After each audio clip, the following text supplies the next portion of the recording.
My Lizzie McGuire. Yes, we are in the travel guide. I fucking love We're the that name. parents of Lizzie. see, I call a cab. I love that dude. We serve at the 5 the cookies. I am so excited for this episode. I don't have like a Me ton of too. notes or like substantial notes. Me It's a lot of neither. like random things, but No one wants us to break this down fundamentally. no, absolutely not. Let's be fucking real. I think we can do a quick pre-show if you're up for it. You want to do a quick pre-show? All right. What's up, girlies? Welcome back to the pre-show. It's a drunk Disney episode, so pre-show equals pre-game. You know what I mean? Hey. I know before this. Well, so I was reading up until about like 6:15, and then I was like, fuck, I need to like get going. And like this, it's not really the book to be like getting myself pumped up. It's like a very serious, dark book. So I was like, you know what? Let's turn on some tunes. And I was just vibing. And now I'm all in. And when I was on the car on the way to go grocery shopping with my mom this afternoon, guess what song came on the 80s radio? Oh, I don't know. The Tide is High. Oh my God. What a fucking... And I was like, it's meant to be.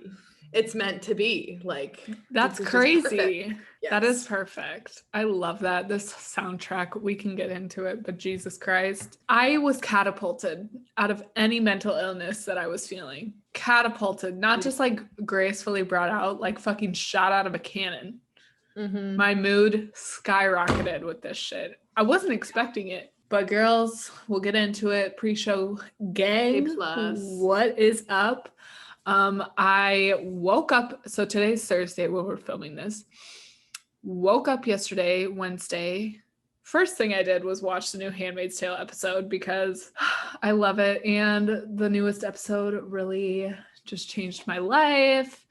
I loved it so much. And I love Janine and I love June. I loved the episode. I didn't even like fully realize that we didn't get all of Janine's backstory, but now we did.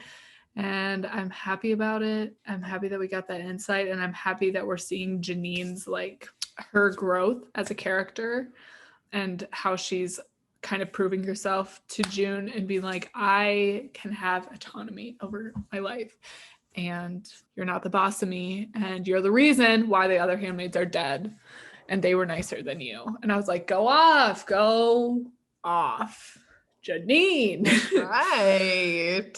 Yeah. So just wanted to bring that up because we did say that I would touch base on the handmaids each week in the pre-show. Janine just jumped off the bridge in the episode that I'm in. Did she actually jump off or did she threaten to jump?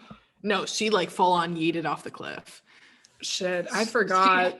She handed her baby off to June and then she was like, make sure she's cared for, and then like, forgot about that. But I know she lives, obviously, but in the episode, it's like very ominous of like if she does or not. But obviously, I know that she did. But at the time, it seemed like it was a bit of like a fake out. Did you see the comment we got on our YouTube episode? No, we got a comment. Wait, was it nice? It was nice, yeah. Okay, we got a comment. What was our comment? Come on, you can do it. Bruce Miller, shout out, said, thanks. This was really great and interesting. You, Bruce. Shout out Bruce. Yay. I looked at his channel and he doesn't have any videos or content, so he probably just like watches but makes comments, but that was very sweet and it made my day. That's so very nice. Oh, that makes me so happy, especially after we had some like different things on TikTok that I had another bitch that I had to block yesterday. Really? Yeah, because she, again, it's like I looked at her page too, and of course she has like no page, and it's like user like 54321, like it's a bunch of random numbers, right? And it's just like, why the fuck do you have to come on here and just be rude? So I blocked her once again, or well, not once again. Like I'm assuming this isn't the same person. Right. I had to block. I think now this is like the 6th person that I've blocked from my personal TikTok. And I'm just like, can we just be nice to each other? I don't get what's so hard about that. I literally just post pictures or videos of me painting. Like, I don't get how that offends you. Right. And like the Radio Rebel stuff, it's like, really, you feel the inclination to comment on that? Like, I don't know. We're sensitive. We are. I was watching a video today on YouTube of YouTubers like reacting to hate comments. It's like, and they were like obviously lighthearted about it, and they were getting drunk. Oh, I love that setup. Oh, I thought you had like a straw in your wine that you were like drinking out of. I had a friend in college that used to do that. Fuck, but I can't get this out. Okay, we'll just go with a whole cork. You're supposed to be able to like take this out and then you can pour through this, but like keep the stopper in, but I can't get that out. Yeah. Anyway, sorry, go ahead. No, it's all good. They were like getting drunk and reading hate comments, and they were so mean, like about their appearance and like, oh, you'd be hot if you put in some effort. And I was like, Jesus, like who, what, where, when, why, you know? That's my main question. Why? What are you like? Why do you feel that need? What do you think you're going to benefit from that? Why do you feel like you need to put that out in the world and let that person know that? Right. I just don't understand. But they took it in stride, and obviously they're going to make money off of it. So exactly, like, that's the way to go. Like, fucking have a drink, cheers, and read them all, and just be like, you are powerless, and we're gonna monetize the shit out of your shitty comments. Honestly, and just laugh about them and live our best lives as like successful YouTubers in Los Angeles. So get it. Good for them. Other thing that I want to bring up if we were going to do the pre-show, because I touched on this last week in our pre-show, that Josh Duggar, you know, from 19 Kids and Counting, got arrested. And at the time when we recorded, it was not released what he was arrested for.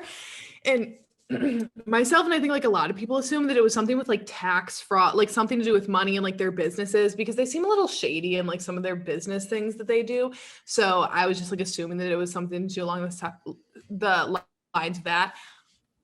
Absolutely not. I mean, we already knew that he was a piece of trash, but it's like certified. I mean, he was already certified years ago as being a piece of trash, but it's just like, bro, you disgust me. You literally disgust me so much. And your fucking family being like, we're Christians and we're perfect. Hey, it's like, dude, you had me on the edge of my seat. What did he do?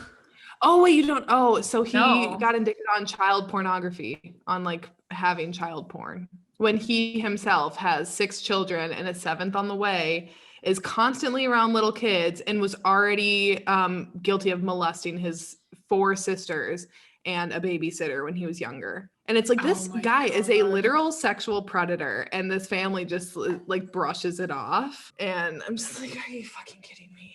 I swear, I mean, his wife is not going to leave him, but I'm like, leave him. Because I'm like, you are aiding this behavior at this point. Like, I equally blame you in this, because you're allowing your children to continue to be exposed to that. And I get it. It's not that simple. Like, you can't just like up and leave. And really, like, this is all she's ever known. She doesn't have a job. She doesn't have her own money. She like, her in-laws constantly support them. So it's like, I get it. It's not that easy.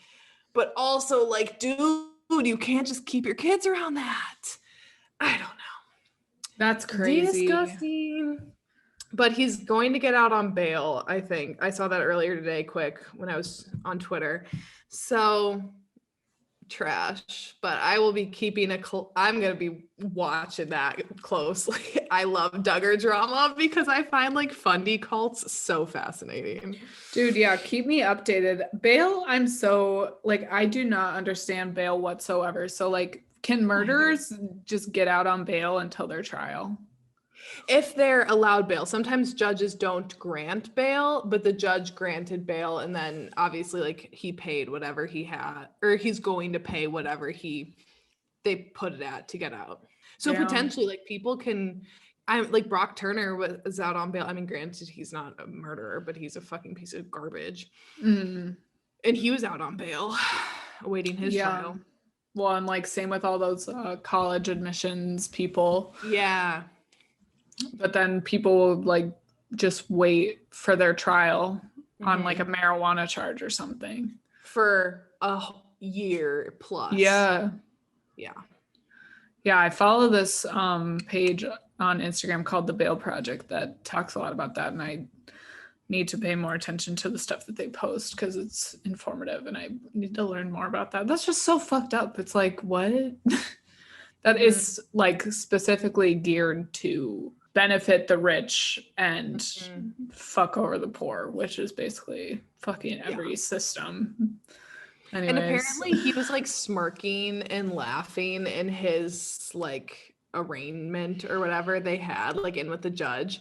And I'm like, are you fucking serious? Like, this dude knows he's gonna get out. He knows he's probably gonna get off with like a slap on the wrist or something because he's a rich white male who comes from the public spotlight and claims to be this like do-gooder Christian. And it's like, you disgust me. You disgust me. Very serious topic for this pregame, but I felt like I need to follow that up because last week I was like, oh, funny, Josh Duggar got arrested. And then it's like, actually, that's not funny. Let dead people die. It is what it is. And once a pedophile, always a pedophile. Yeah, those are the phrases, baby.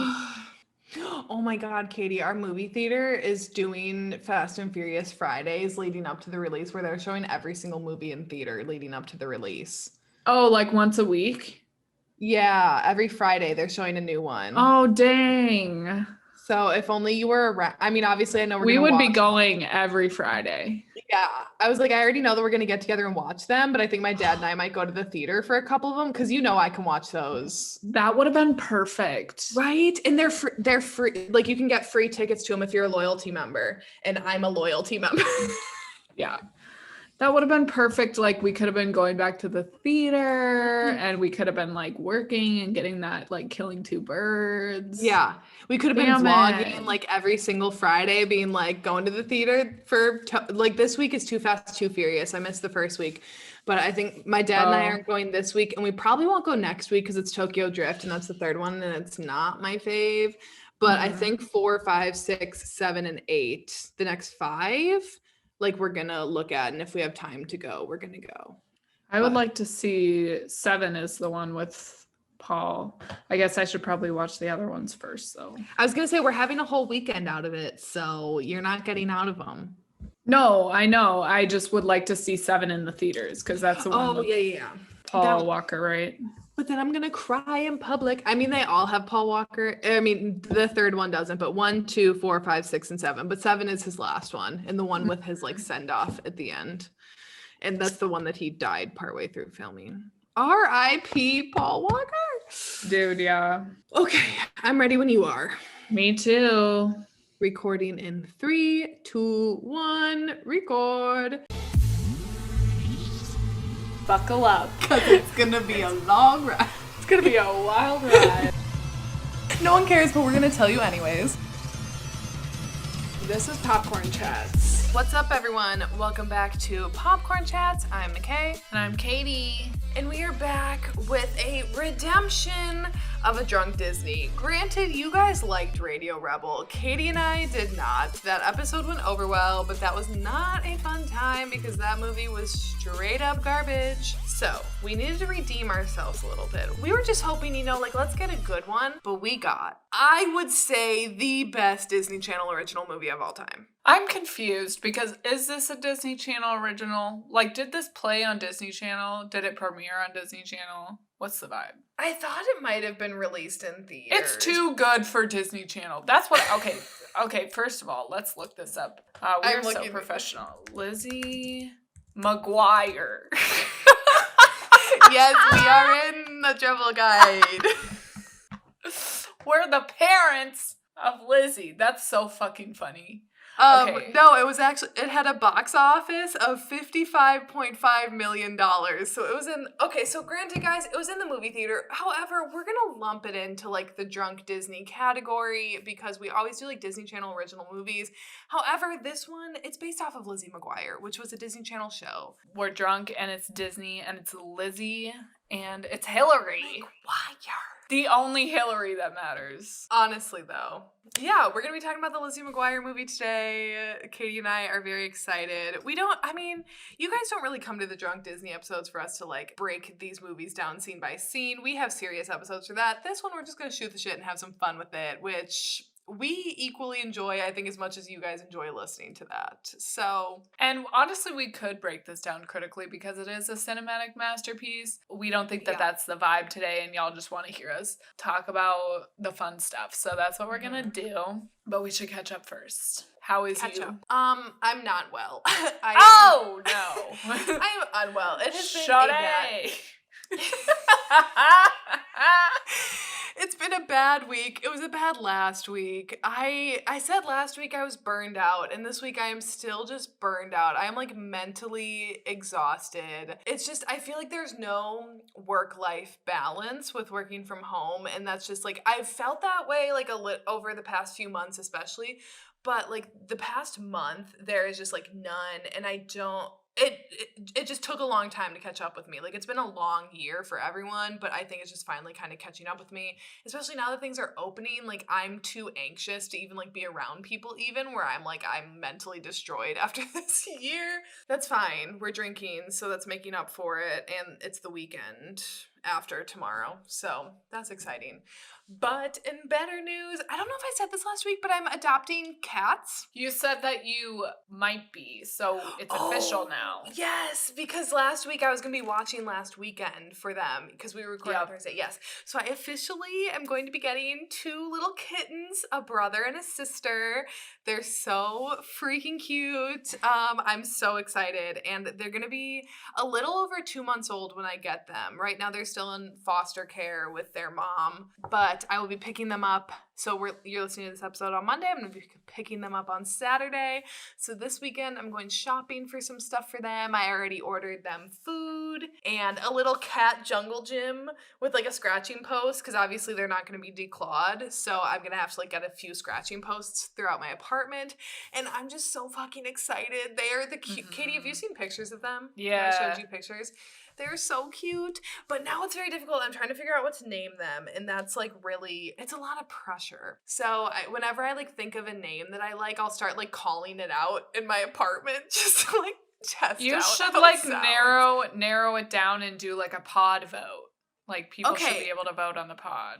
So I'm pretty sure the boy, his name is either going to be Dorian, which is named after, no one probably knows this listening to this pod, but Dorian Havillard from the Throne of Glass book series, one of my favorite book series and one of my favorite characters in that. And I just think Dorian is really cute. Like, it's a cute name. Cute. Or Sutter, after Sutter Keeley from The Spectacular Now, my favorite book / favorite, or one of my favorite movies. I'm thinking about that. So I'm probably going to go with Dorian, though. I'm really liking that. Warner was another one, but I don't know about that. Again, that's another book character. The girl is the one that I'm having problems with. I can't think of any girl names that I like. I like all boy names, and I'm thinking of like some of my favorite characters. So I was like, I wanted to do something Silver Linings Playbook related. I'm not naming my cat Tiffany. Like, there are just no girl names that I really like. So kind of the ones that I have it narrowed down to are Rey, which would be Rey, like Rey from Star Wars, the newest trilogy.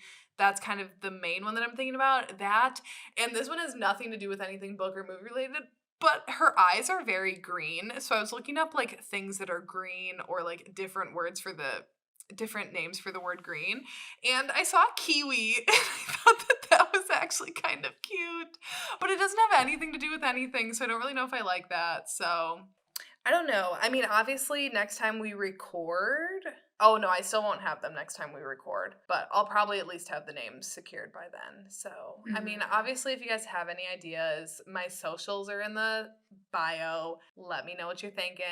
It's probably going to be especially with Dorian being book related, it's probably going to be something movie / TV show related for her. Monica Lewinsky.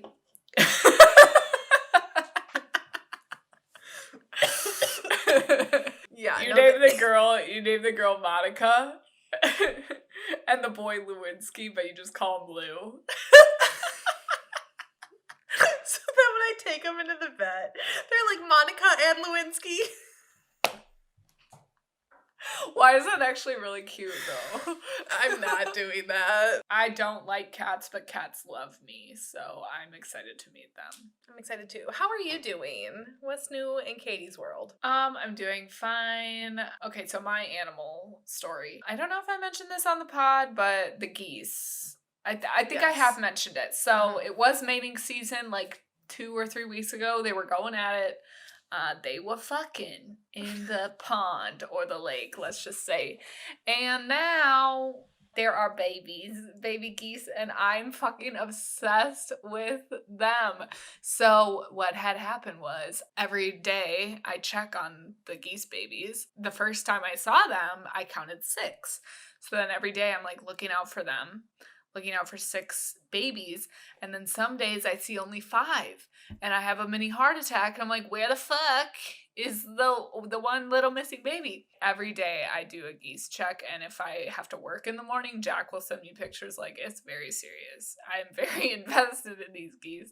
Have you named them? I can't because I don't know which ones are which, you know, all the babies look the same. And one night it stormed really bad here and I couldn't sleep because I was so scared for them. And then the next morning I had to work and Jack sent me a picture of them when they came out, so they were all okay. But then yesterday I was looking out, obviously, as I do on my bird watching mornings, and I saw 2 geese families, one with 6 and one with 5. So I was like, oh, that's why I always freak out.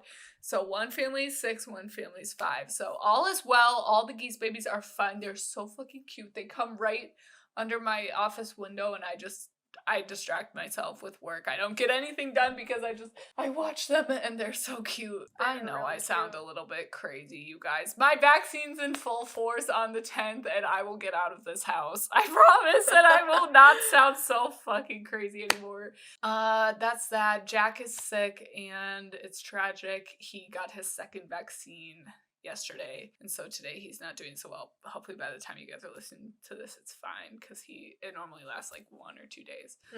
But he's so cute when he's sick, and so it's really hard for me because I'm just like, damn baby, you're so cute, because he's just walking around in his PJs and I feel so bad for him, and he like wants nothing to do with me because he's like just sick, and I'm like, yeah, I'm just excited. I'm working on draft 2 of my film and I'm feeling really good about it. I'm going out to LA to be a producer on my friend Shelby's short film that she's making this summer, so I'm really excited for that. See, that we've always got to have one of us be like doing good on the pod at all times. So we switch off. My turn to be down, your turn to be up. Also, when you were talking, I was like, that seems really quick for a goose to turn around that fast. But I Googled it when you were talking. A goose is only pregnant for 28 to 30 days. Yeah, it was very fast.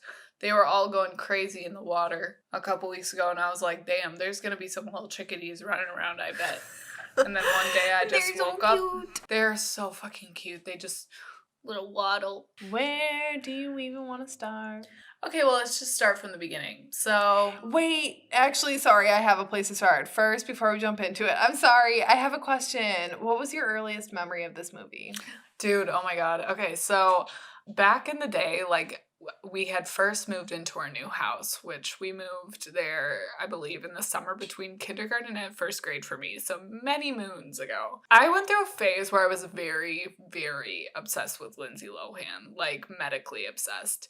I have like a thing for redheads, but my pre-phase before that was Ariel. I was really obsessed with Ariel, and I thought that I was Ariel, and that resulted in my mom taking me to the doctor because I thought I was Ariel. Anyways, that's not important.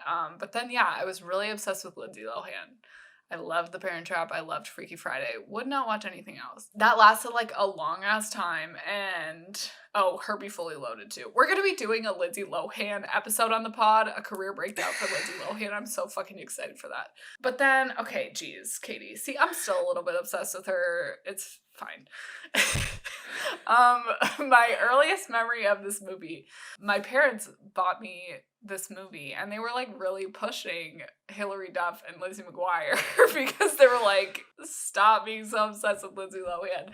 I think this is just a theory. They never like explicitly said this, but I just remember like for one birthday, I got a ton of Lizzie McGuire shit, like a Lizzie McGuire towel, like for the beach, the Lizzie McGuire movie, the Lizzie McGuire movie CD, like just a lot of Lizzie McGuire merchandise. And they just were really pushing it. And yeah, and I was obviously into the show. I mean, who wasn't? It was a bomb-ass show. I loved her little cartoon and all the little stuff that her and her friends got into. I just remember watching the movie like all the time, and I got obsessed with that. That it was like a constant rotation between Freaky Friday and Lizzie McGuire. Two classics, two icons, honestly. I think Disney will never, ever, ever do any better than like this era, you know, of Lizzie McGuire, Lindsay Lohan. Hilary Duff and Lindsay Lohan had a little bit of a beef back in the day, which I don't know if you remember, but I don't remember that. they both dated Aaron Carter for a brief period of time, and then they feuded. Tea. No, I don't remember that. Did you have the Lizzie McGuire jean headband with the like embroidered cartoon Lizzie on it? Because I did, and that was iconic as hell. I also had a jean jacket that had an embroidered Lizzie McGuire on it, and like Katie, I remember just being obsessed. The soundtrack was always on repeat in my CD player and my little boombox. Dude, the boombox. The boombox. The thing that I remember the most, though, is me and one of our friends, Allie. Shout out, Allie, you're definitely not listening to this. But we used to act out the final scene. What are you doing that for? Because I know where this is going. So we used to act out the final scene, and she's blonde, so she would always be Lizzie, and I obviously have brown hair, so I would always be Isabella. Which is a serve. Isabella is a serve. I would much rather be Isabella's a her.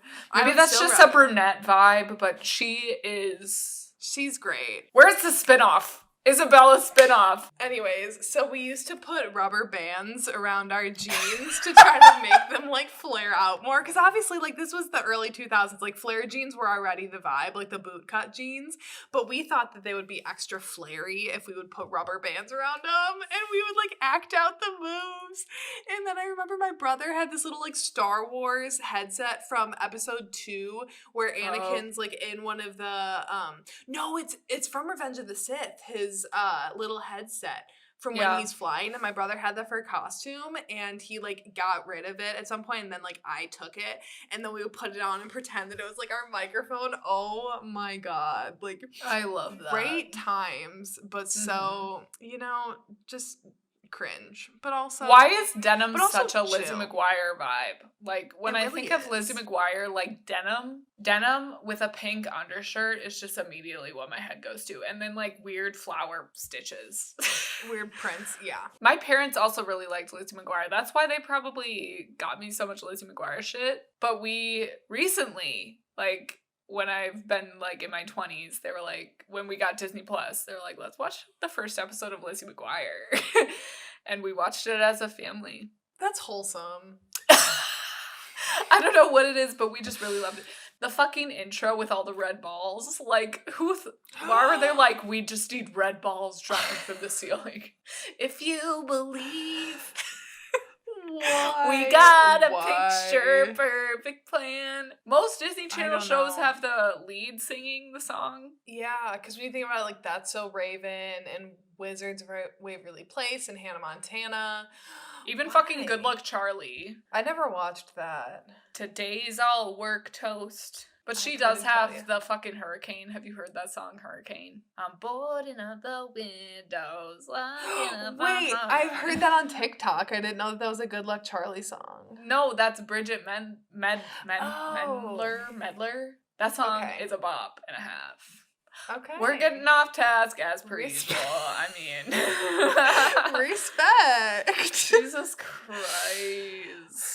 I just first want to say that I don't really enjoy the spy intro with Max. I just feel like it doesn't fit the vibe of the movie. I love the intro. Oh, interesting. I think it's very iconic. Yeah, the spy thing, like, kind of off, but it feeds into, like, the overall storyline, I guess, of Max. So, Matt? I think it's Max. It's Max, bro, for sure. It's Matt. No fucking way, Matthew McGuire.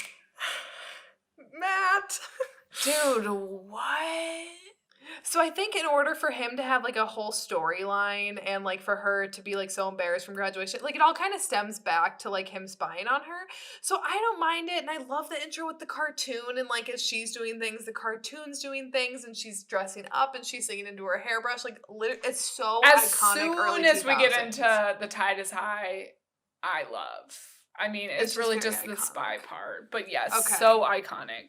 I feel like Disney Channel original movies really hits it with the openings. Like when you think of the opening to like both of the Cheetah Girls and like even the Camp Rock intro, I remember for the most, but like that's Demi Lovato singing awkwardly. High School Musical, like those intros are good, especially High School Musical 3, Get the Fuck Out of Here. Best intro in a Disney movie ever. Anyways, I feel like I liked the opening, but I do get that I could see where the spy thing feels weird for you. I mean, it's just a small no, but whatever. The tide is high. I'm in my element. I'm vibing. I used to literally like sing that song for my family. I'd make them all sit there and then I would like groove to The Tide is High.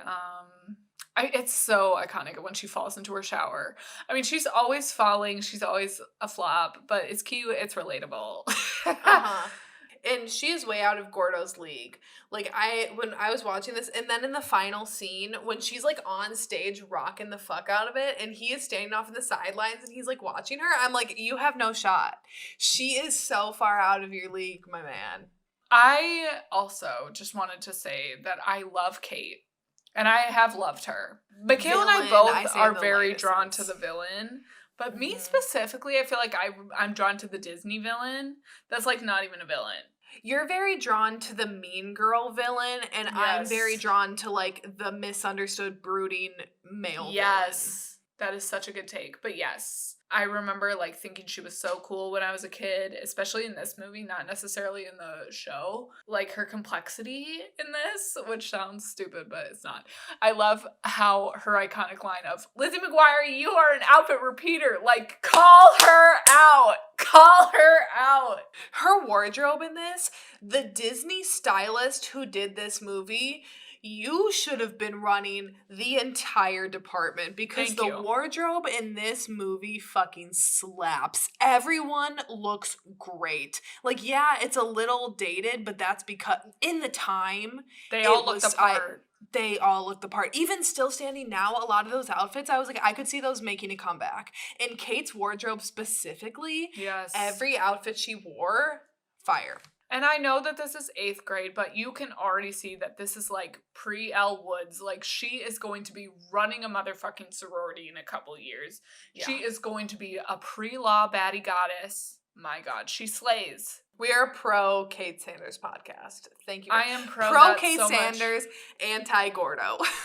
Oh, anti-Gordo for sure. I have a whole relationship situation that I would have preferred, which obviously like we couldn't have had in this Disney Channel movie, but if in a perfect world, we can get into that. Ooh, I'm interested to hear that. Okay. Cute. Also, Miranda fucked up not being in this. Where was she? Really did. I would have totally taken Miranda over Gordo. I liked Miranda. I was always a fan of her. Should have been a girlies trip. A girlies adventure trip. It should have, honestly. I already made this note right at the start, but the soundtrack, this should have been nominated. This should have been nominated for Album of the Year, for Soundtrack of the Year. Like, this whole crop of songs, I have no words. If there was any episode that I could, like, choose to have copyright material allowed on, it would be this one, and we would just jam out with you girlies to no skips. No skips. Tide is high, especially obviously. Why not hit them with at the end? Because I'm pretty sure that's an OG like Hillary Duff song. Yep. I don't think that was like this. That was like her song because I remember that. I think that was on her Metamorphosis album, was it not? Yes, the one with the blue background. Yes, when the intro to that, the like, oh, da, da, da. I was like, I'm back. I'm back in 2004, bitch. I'm back. As much as I loved Lizzie McGuire, Hillary Duff, her soundtracks, I had all of her CDs, and they literally never left my boombox. Like, they were always right there, and it was one after another after another. And was it her Most Wanted album, the one where she's like on the kind of like neutral background with her hair blowing a little bit? Oh yeah, and it's like a little like that. Oh my God! Like, even when she went into like her brunette phase and she had like Strangers, fucking kill me. Yeah. She was just A+, Hillary Duff, A+. Come on the pod. Oh my God, girl, please. She's a dream guest. She would be a dream guest. When we talk about people that we would love to have on, Hillary Duff. I had a little boombox in my room. I had like rainbow colored sheets. I had a blue and gray boombox that I had like, what, do you remember those Radio Disney volumes that they would come out? Like, did you ever have those Radio Disney CDs? I never had those, no. Okay, so Radio Disney used to be a big thing. And they would come out with like the CDs of their original songs and music that the Disney artists would make. And so I was on constant rotation between like volume 1 of that shit of Radio Disney and this soundtrack. Oh, All Around the World. That's not in the movie, but I would jam out to that. Or maybe it is in the movie. I can't remember. Shining Star, when she's walking on the red carpet and she falls again. Oh my God. It's the perfect song for that. And the shots of the Coliseum and the screaming fans. I also really like You Make Me Feel Like a Star when she comes out of the fashion show, like, or not fashion show, when she does the little cartwheel and it's like, ooh, ooh, oh, yeah. Yeah. And she's like signing the autographs.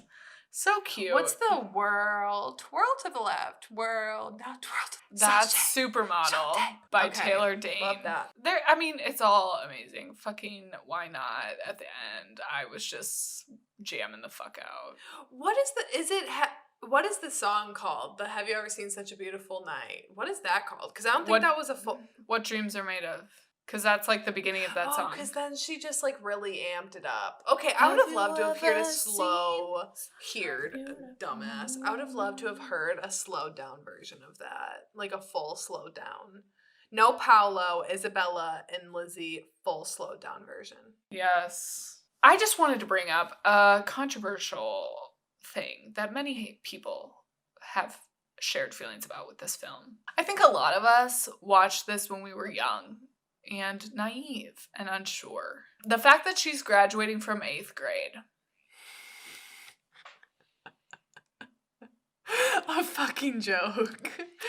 If there was one thing I could change, it would be that. Like, it's just... It should be high school graduation. I always thought it was.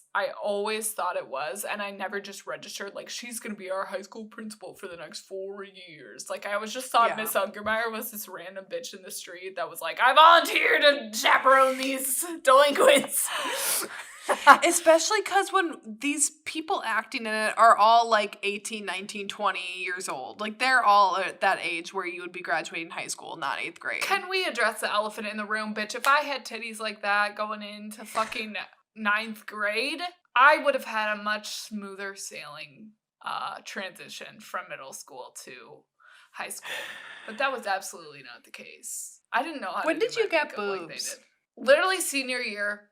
Are you for real? I'm for real. We can pull up the pictures for proof, but not until I started birth control. That's tragic. It I don't really remember that, but also I don't remember like paying attention to your boobs a lot, but I was just curious now after saying that. Damn. Well, and also, okay, so I had a note too that was the most extra middle school graduation ever. Like, it's just so unnecessary.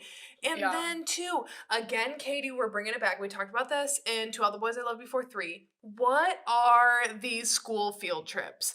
Katie and I went on one school field trip, like far away, to Washington, D.C. in 8th grade, which, as Katie said, we were quite the ugliest. Why? Who is getting to go to Rome? And then when Miss Ungermeyer is like, some of your classmates chose Waterslide Wonderland. And it's like, who would choose Waterslide Wonderland over Rome? Like, even as an 8th grader, I feel like I would know that Rome is way cooler than a water park. Like, that was the field trip. Like, they would take us to Mount Olympus or some shit. Yeah. Because we live close to the water park capital of the world. Yikes. But they would never, I mean, how expensive do you think it would be to take a group of children, like a bus load of children, to fucking Rome? Like, plane tickets for every single kid? Like, I don't think so. That's so expensive. And then when Lizzie's family is just like, we're going to fly to Rome because we miss her. Like, I couldn't imagine. I flew to Europe 2 years ago, and that was expensive. Like, that shit was expensive. Granted, I flew to France, so I don't know I did visit Rome, but I don't know what the flights would cost, but I would feel like it would be pretty similar to the flights to Paris. We are not at fault for assuming that it was high school graduation because of how dramatic everything was. Like you said, the fucking horns playing at the high school graduation. That was the only realistic thing, that the band sucked. It's a lot. And then, like, yeah, the fact that the mom is crying her eyes out at the airport, like she's going off to college, like that is just not the case. I love the sassy administrative staff. I don't know what he is, but the guy that flicks his little scarf. You're not Margaret Chan. I love that. He is like the original gay icon. This movie, out of any other Disney movies, has the greatest, like, side chaperone adult characters, because we got the hotel clerk, we got Sergey, we got Miss Ungermeyer, we got the sassy administrator. Like, we have so many great side characters. You are so right. They're all amazing. They're all the standouts of this film, too. Really, like, all the kids are just doing whatever, but, like, I love it. I love all of them. Because normally the parents in Disney Channel original movies are just like the older people are like weird and tacky and just like out of touch. Everybody in this, even like the mom, like the dad is whatever, but the mom is funny too. Like she's bringing it. She's like, no, you don't understand. My daughter is a pop star. They're like, that's what everyone says. I gotta get it. And then Miss Ungermeyer. Oh my God. I love Miss Ungermeyer so much. I would not be like her. At first, I was like, that would be me as hell if I was going on this field trip. And I'm like, actually, that would not be me. I would lose track of kids so much. Someone would be like, I want to stay in bed. And I'd be like, that's your own loss. See ya. I would not pay attention to anyone. I would not be doing head counts. Like, I would be a really shitty chaperone. A funny ass moment. Like, even when I think about it, it's so funny. Like that when it's like, you're not Margaret Chan. You're not Margaret Chan. You're not Margaret Chan. And it's like the crappy ass horns in the back. It's like a slow motion. And like it's the end of the world. And the background is blurred and she's just like... For not having a single line in this movie, Margaret Chan leaves an impact. Because she also messes up the rooming situation for Kate and Lizzie. She is the dramatic antithesis of this entire film. You know what could have been even more iconic is if they would have gotten over there in Europe and turns out Margaret Chan is also impersonating a pop star. Or she's like, that's why she's the microphone person that's like controlling the microphone. She's like, oh my God. Dude, Margaret Chan, where are you now? Honestly, find Margaret Chan. Let's bring her on the pod. Let's bring Margaret Chan on the pod. Let's reel it in here. Obviously, my standout is Miss Ungermeyer. There is no She's other. Mine too. There's no other. She is the voice of Lois. And she's Susie on Mrs. Maisel. I love this actress, period. But in this film, like this is, when I see this actress, I don't think of Lois from Family Guy, and I don't think of Susie from Mrs. Maisel. I think of Miss Ungermeyer. She is the most iconic Disney character. Again, she's great comedic relief. She has funny lines that I never picked up when I was younger. Like, I didn't pick up when she was like, so you're a sneaky brown noser with a hidden agenda. That was too many words when I was younger. I didn't compute, and now as an adult I watched that back and I'm like, oh shit, you're right though, Miss Ungermeyer. Like, she's just funny. I was gonna try to say something else, but I don't really have any other words. She's just great, and I love her little microphone. Yep, and I like how she's short but just full of power, and she commands a room every time she walks in. I don't know, I think her and Kate are very close for my standouts, because I think Kate, she just brings it as a mean girl, and she's hot as shit, and she gives me very much like Regina George vibes, but like not so much mean, like stereotypical mean girl. I like that we get more depth of her in this. My standout scene. Obviously, like, this movie as a whole is amazing, and the end with, like, this is what dreams are made of, obviously, is a standout. But my favorite line This whole thing is when Miss Ungermeyer, okay, so they're like on a tour or whatever, and Miss Ungermeyer, Ethan Kraft and Kate are fighting, and Miss Ungermeyer goes, Kraft, Sanders, separate, and Kate says, oh, we did, Miss Ungermeyer, and thank God. Yes, every time I'm like, absolute queen. Absolute fucking queen. I love their story. I love that story, and I hope that they went on to be prom king and queen in high school.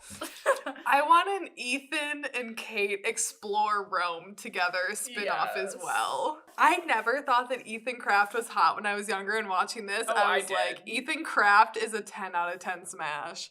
We'll get to that later on as well. I have a standout line and a standout, I have two standout lines and a standout scene. So my standout scene is the whole makeover scene, again, besides the ending number. The whole makeover scene, I remember watching that when I was younger and constantly like wondering which outfit I would want, which, Katie, I do want to know, if you had to wear any of those ridiculous outfits, which is the one that you would choose? I would choose Ice Cube.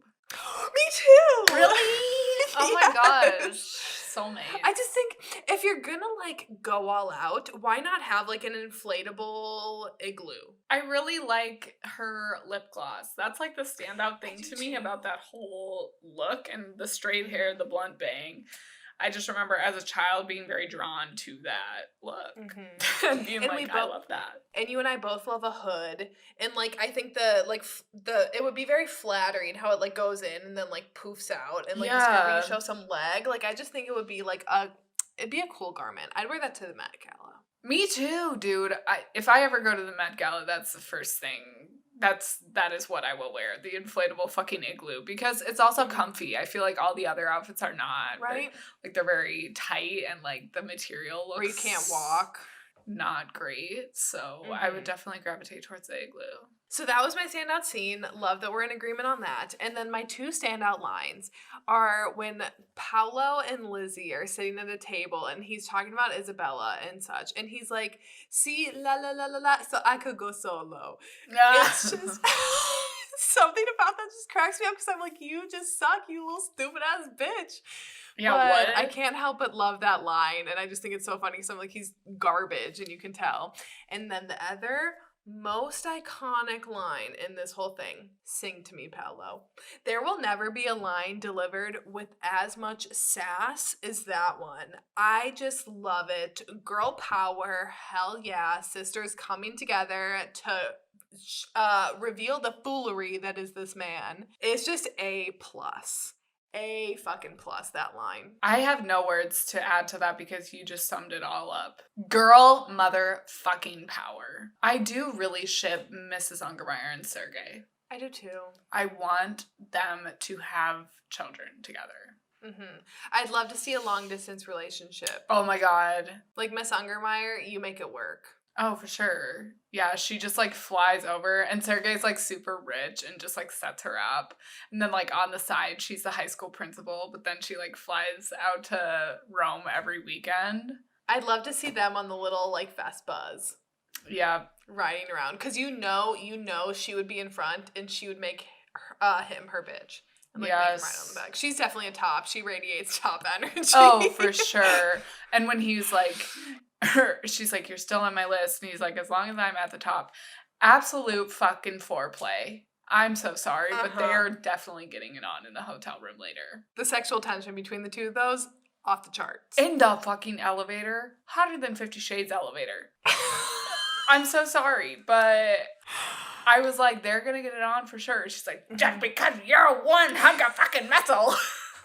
She doesn't say fucking, but it's like, take him up to your room, Miss Ungermeyer. Yes. We are rooting for you. I am somewhat concerned about how easily she could have been murdered by Paolo. She does really just like trust this random dude.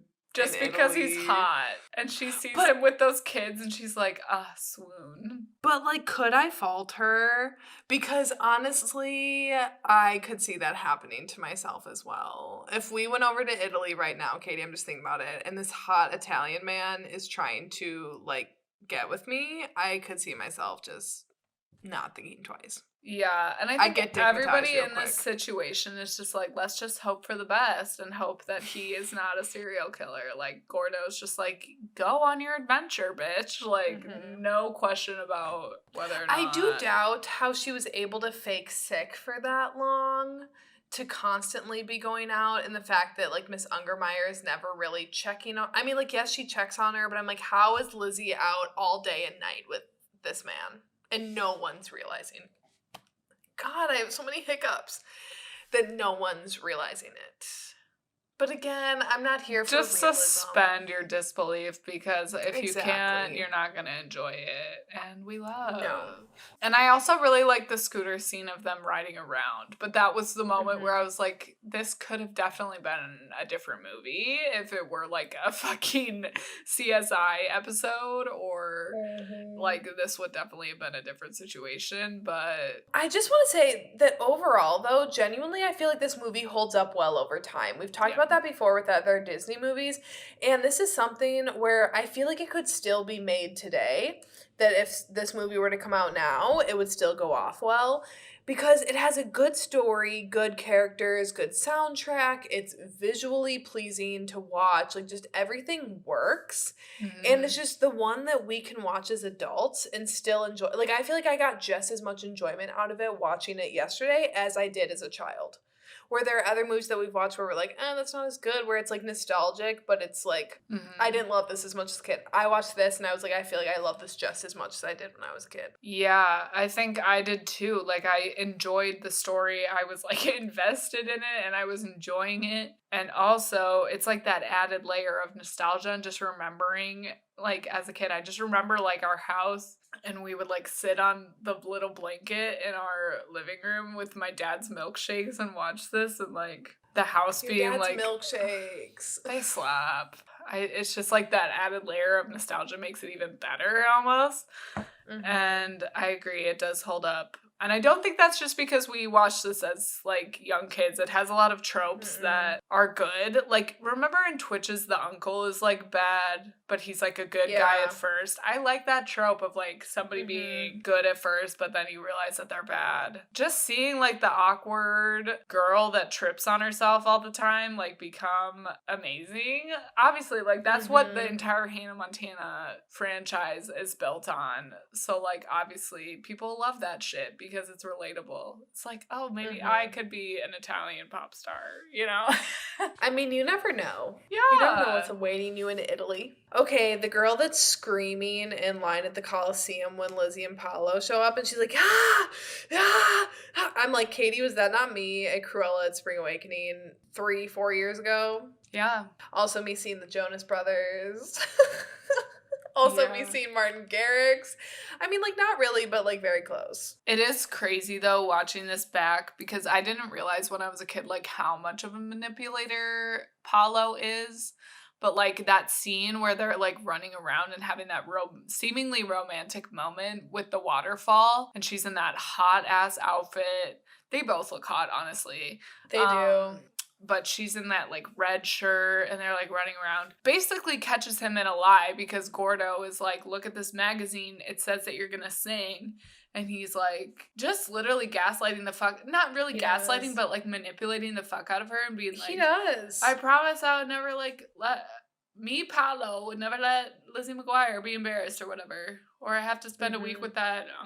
head check woman or whatever. Back in the day when I was a child, I was like, this is a romantic moment, and I wasn't really focusing so much on the words that were being exchanged. Clearly, I didn't really listen to the words because I thought she was graduating high school and not 8th grade. Listening back, I'm like, damn, he is, like, manipulating the fuck out of her. Like, he is a master manipulator at this point. So it really makes sense as to why Isabella is like, I left him on the island, bitch. I left him and all my thoughts about him on the island. Like, I'm done with him. What? Disney, what are you doing again with splicing the vocals? You do not have to do that. They did that in High School Musical 2, and You Are the Music.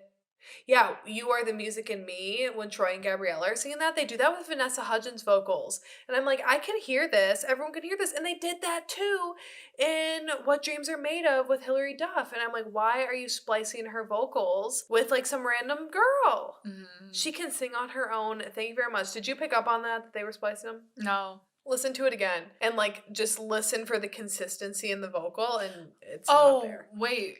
Actually, I think I do know what you're talking about. Like when she says at the towards the end, like dreams. Yeah. Yeah. But they do that throughout the whole song. Like there'll be parts where you can tell it's all Hilary Duff singing, and then the next verse will be like someone completely different. I think I did notice that actually, but I just like didn't want to believe it, so I did. It's very distracting. Like, why do you have to do that? Hilary Duff can sing fine on her own. Right. Also, the little like glitter bejeweled decal around her belly button, I had completely forgot that was a thing. But I totally remember seeing that at like Claire's. I mean, obviously, Cutout. low-rise jeans are only for a specific group of people, and I'm not in that specific group of people. But like, if I could pull that off, hell yeah, I would still be wearing that to this day. And I don't care if it's out of style. Like the little where it's like framing your belly button area. That's like the least attractive part of me, so I definitely would not frame that. But it's once again, it's a serve. If you could frame that part of your body and fucking bedazzle it and be like, look at my fucking pooch, bitch, it is flat. If there's anything 8th grade about this, it's probably that your pooch is flat. My pooch wasn't even flat in 8th grade. Actually, it probably was, and I just always thought that it wasn't. Yeah, I was gonna say, pretty much everybody's pooch was flat in 8th grade. Did you notice the background dancer with the floppy brown hair? Yeah, his shimmy. Wait, I sent you a video when I was like, the little shimmy. Is that okay, you sent me so many videos. I don't remember that. I don't remember you. He should have his own spin-off. We need so many spin-offs. From this movie alone. There's so many content options. Obviously, women working together, it's emotional, but Michaela already touched on it, and I feel like you worded it really well. I don't know, I just think it's cute that, like, she conquered her fears. I feel like the theme of this is, like, brought about really well. I think they tied it into the show very well, you know? Like, the show is kind of embarrassing middle school moments and they were like, she's overcoming that, and this is like the end of Lizzie McGuire, which is sad. It was like following that theme, and I felt like they incorporated that into this very well without it being too heavy-handed. You know, it would have been kind of annoying if she was falling all the time. I think she falls like twice. And she in Rome. Well, she falls at graduation, and then she falls on the red carpet, but she gets right back up she falls at the makeover too. Does she? Yes. She falls off the runway. Okay.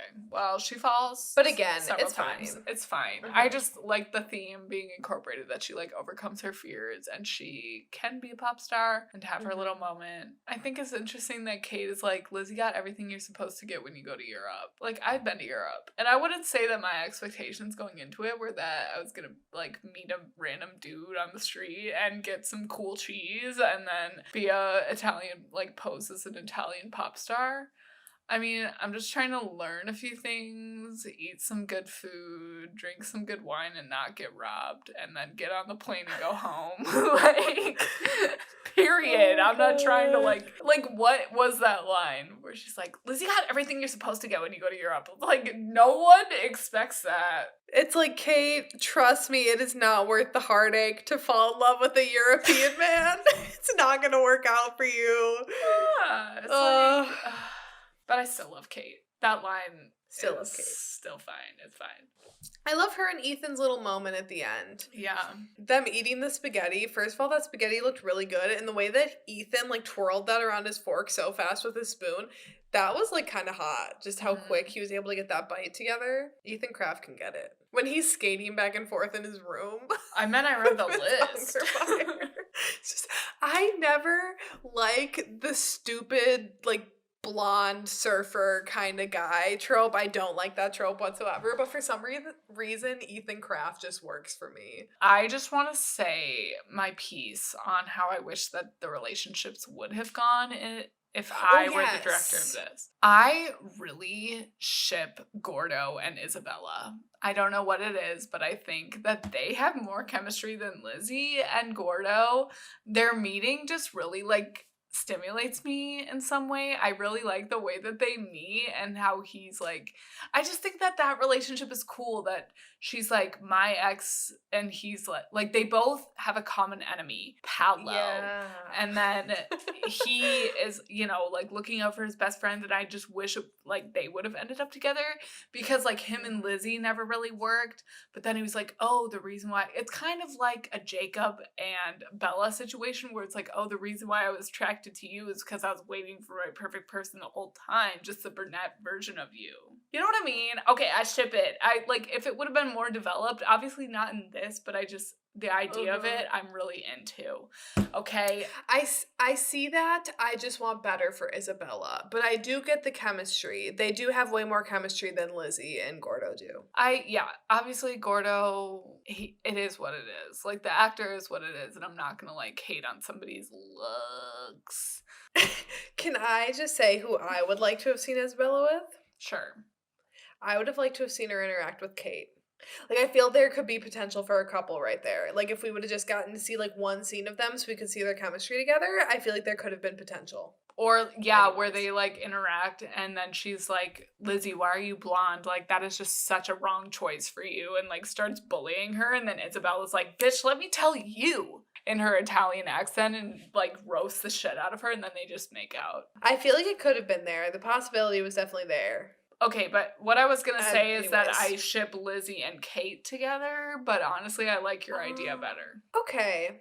I could kind of see Lizzie and Kate having like a bully romance. Mhm. I'm down for a bully romance. I know it's And toxic, they're forced but to I share a love it. room. They're forced to share Forced a room. proximity, fuck me up, another trope that I love. I'll be here taking for the bed it. by the window. You demand what you want, Kate. Because Yeah. her and Ethan, as much as I like them together, Oh, I love them together. they would definitely be like friends with benefits kind of situation. Like that's kind of I think as far as their relationship would go. They'd really like get some hate fucking out of their system. And yeah, and like, what's the end game with that? You know, it's definitely going to be an off and on type situation in high school, and then they're going to like be together for half of first semester, freshman year, and then break up. And then Kate's going to realize that her true love in high school was Lizzie. Like, we know the story. So sad that we could have gotten a Lizzie McGuire reboot, but then it got fucking not happening anymore.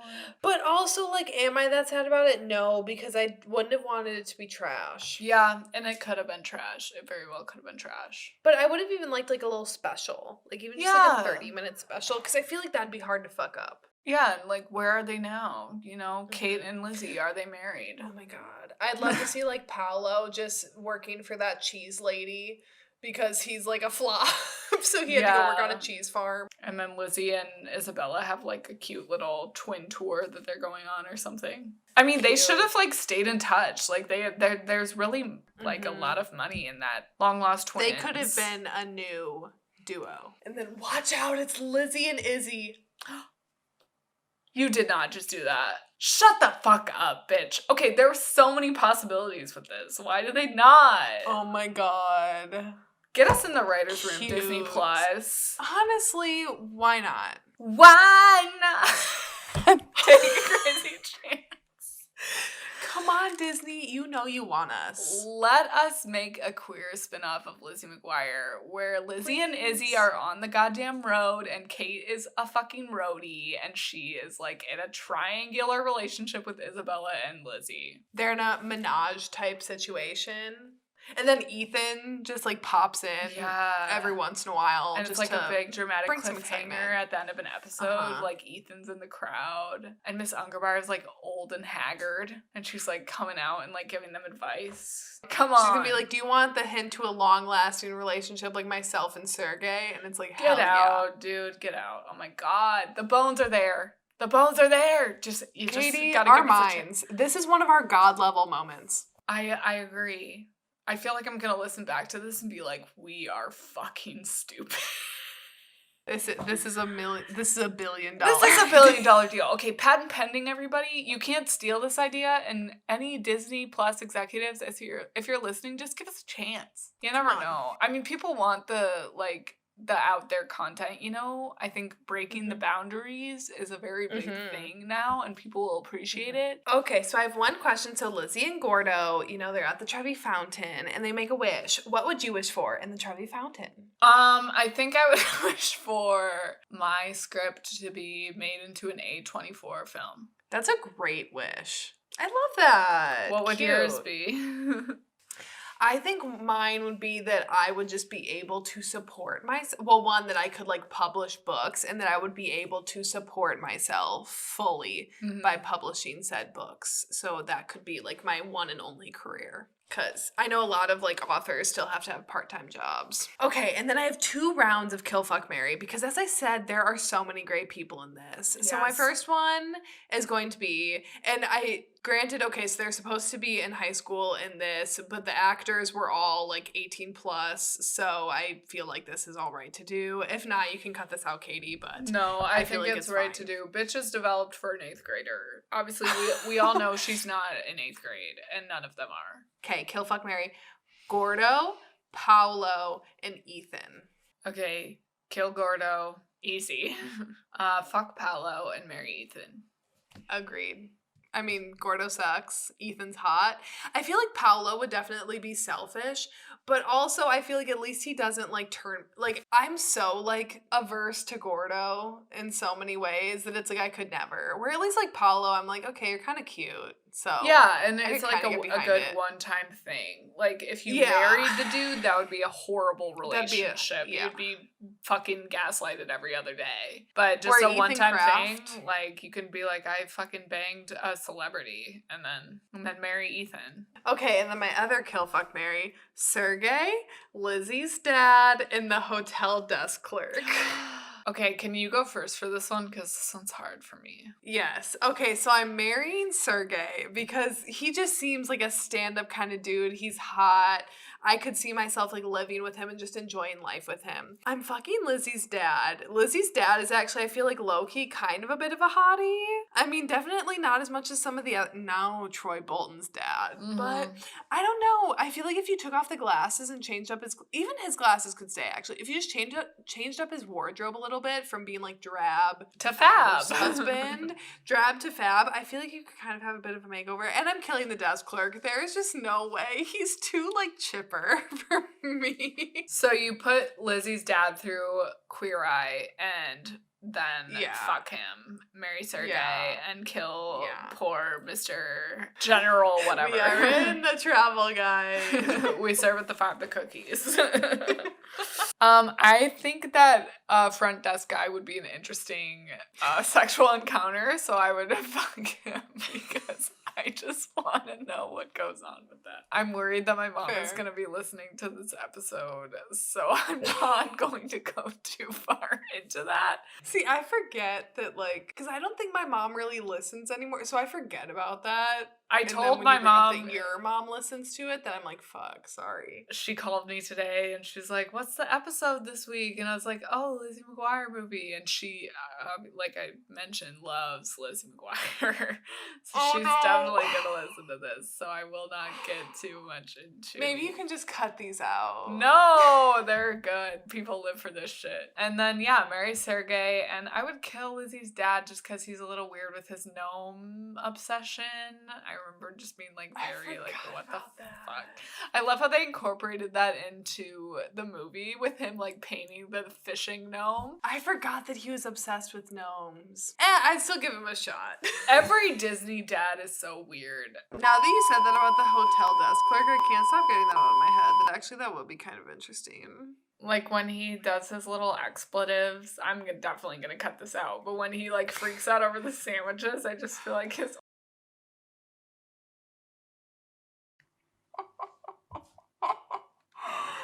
oh my god. And I mean, he was a commander in the Italian Navy, so. And like the crazy eyes, I just feel like he's kind of a freak. It's just curiosity. And if it's a bad time, it's a bad time, you know? And it's just a one-time thing, like whatever. Then at least you got Sergey for life. Oh, for sure. And you know he's going to be good. And if he's not good, then you can teach him because he's definitely like a big softie. I feel like Lizzie's dad would be very like vanilla, but also like I think he would be kind of like attentive and like just a nice guy. Like I feel like he would care about you, but he'd be kind of bland. I feel like his breath smells. But that's just what I mean, like the general or whatever he is from the Italian Navy. Like he's Like, just I a wild can't pin card. that You down. can't pin it down. So it's just like I'm solely driven by curiosity with that. Actually, that's a good point because it's like, is he a top? Is he a bottom? I can't picture anything that he would want to do. I'm intrigued. And also, he couldn't understand you.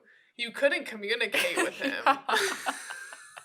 So all of a sudden you'd be like saying something to him and he'd be like, I call a cab. At the end of the day, like what you're gonna get out of it is a good story. Whereas with Lizzie's dad, it's just like bland granola, you know? It's kind of, yeah, it's like it was an experience and you're done. You know what? You're right. You've really talked me over on the hotel clerk. We should cut it there because we've gotten off track. You guys will have not heard any of what Katie and I just talked about. Because maybe you'll hear bits and pieces, but definitely gonna be keeping in mind that my mom might be listening. So, woman in the window for next week. I'm excited for that. As long as that's still supposed to come out. Yeah. Alrighty, everyone. If you haven't already, make sure if you're listening on Spotify that you follow us, download our episodes every single Monday. If you're listening on Apple Podcasts, make sure that you subscribe and download our episodes every single week and leave us a 5-star rating and review if you're so inclined. If you're watching on YouTube, make sure that you subscribe, hit the notification bell so you get notified when our episodes go live every single Monday. And you can also leave us a comment there, like our videos. You know the drill. If you're listening on anything else, make sure that you download, subscribe, whatever you got to do on any other streaming platforms, and make sure you check out our TikTok at Popcorn Chats Pod. It's in the bio as well, where we post teasers for episodes, or we more just post clips from our episodes on there. And all of our personal socials are in the bio, but Katie and I kind of lack on our personal ones. But Hi. All right, let's go. love that for you. All right, everyone. Lilas. Stay safe, stay well. Lilas.